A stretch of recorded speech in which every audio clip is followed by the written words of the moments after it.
Odi kaka. Dada. Karibu. Asante. Mteja umefika, lazima niheshimu kazi.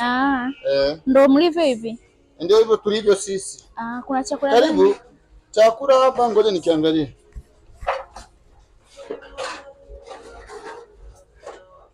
Kuna nyama choma, kuna kichuri na ugali mwekundu. Kichuri ndo nini? Kichuri ni mavi ya ng'ombe unachanganya na maji. Yaani unachanganya afu unachemsha. Sasa hapo unapata ladha gani kwa mfano? Subiri kwanza nipe viatu. Hapa tu. Sasa hakuna chakula kingine. Mimi nilikuwa nahitaji chips. Chips ni nini? Chips. Kuna mayai na viazi mviringo. Mayai, viazi mviringo? Mimi leo ndio sikia kwanza kuvisikia. Sasa hizo hoteli zenu zikoje? Hoteli ziko hivi dada, naomba tusimame kwenye kazi ya mtu. Hivi bosi wako ana akili kweli? Yaani anachukua watu usije kutoka vijijini anakuja kuwaleta hapa mjini, yaani kuhudumia hawafahamu maana ya chips hawajui. Kazi vichuri tu. Asa vichuri unaniambia kichuri sifahamu kwamba kichuri ni nini? Bosi ana akili. Ndio maana mimi naona hata naheshimu ukishafika navua viatu. Kwani shida iko? Maana nakuvua viatu. Wewe unataka niwe na akili gani sasa mimi? Asa kwa nini uvue viatu? Ndio na nilie heshima ya hotelini.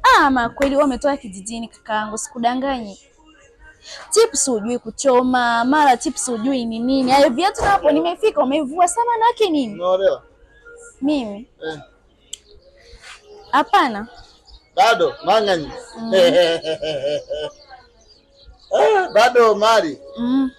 Bana, mimi tuachane kwanza na mambo ya hotelini. Mimi nataka mwanamke wa kuoa.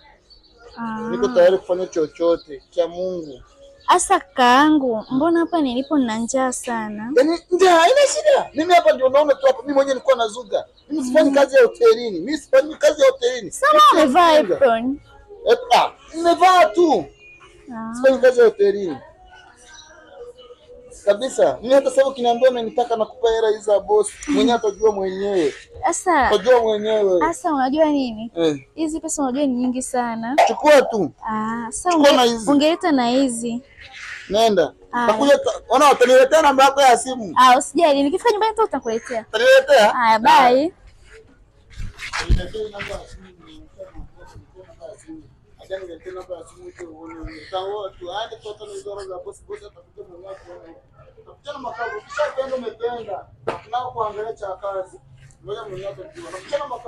Ukipenda penda kweli, ulichonacho naomba.